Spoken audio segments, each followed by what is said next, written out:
نو 90 سکند سره زم همیرا او د نن مهم خبرونه د فتنه الهندستان ترهګرو د کویټې نه د پنجاب تتلون کې دوه مسافر بسونه ودرولي او د 9 مسافران د اغوا کولو نه پس قتل کړي دي. سکیورټي فورسز لخوا په متاثره سیمه کې سرچ اپریشن جاری دی. په کوالالامپور کې یوې غونډې ته په خپل خطاب کې بهرنیو چارو وزیر اسحاق ډار په هندستان سخت تنقید کړي او ویلي دي چې پاکستان او هندستان ترمنځ په فوجي کټ جنگبندي پورا فعال ده. خو د نوې دلی سیاسي قیادت دا حقیقت نشي برداشت کولی. نن د پاکستان سټاک ایکسچینج کې یو ځل بیا تیزی راغلی ده او انډیکس 1,40,214 پوینټس ته رسیدلی دی.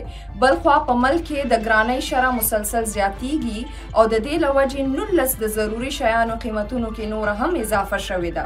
پاکستان او روس د کراچۍ پاکستان سټیل میلز بحالۍ لپاره معاهده باندې دستخط کړی دی، د کوم سره چې د دواړو ملکونو ترمنځ صنعتي همکاري نور هم قوي شي. انسداد دهشتګردي عدالت د 9 مئی په کیس کې د شاه محمود قریشي سره 3 نورو پی ټی آی مشرانو ضمانت درخواستونه خارج کړل. وزیر اعظم شهباز شریف ویلي دی چې حکومت لومړی ترجیح دا ده چې فرسوده نظام جدید او ډیجیټل گورننس کې بدل کړي، ولې چې دینه بغیر د معاشي ترقی او خوشحالي ممکنه نه ده. په باجوړ کې د ای ان پی رهنما مولانا خانزیب جنازه د زرګونو کسانو په ګډون ادا شوه او د دوی وژنې مقدمه د باجوړ سی ټي ډي تھانه کې درج شوې ده. په رپورټ کې د ترهګرۍ قتل، اقدام قتل سره نور سنگین دفعات هم شامل دي. دا او تر دې دمه مهم خبرونه، نورو خبرونو او معلوماتو لپاره سنو پښتونخوا سره اوسئ.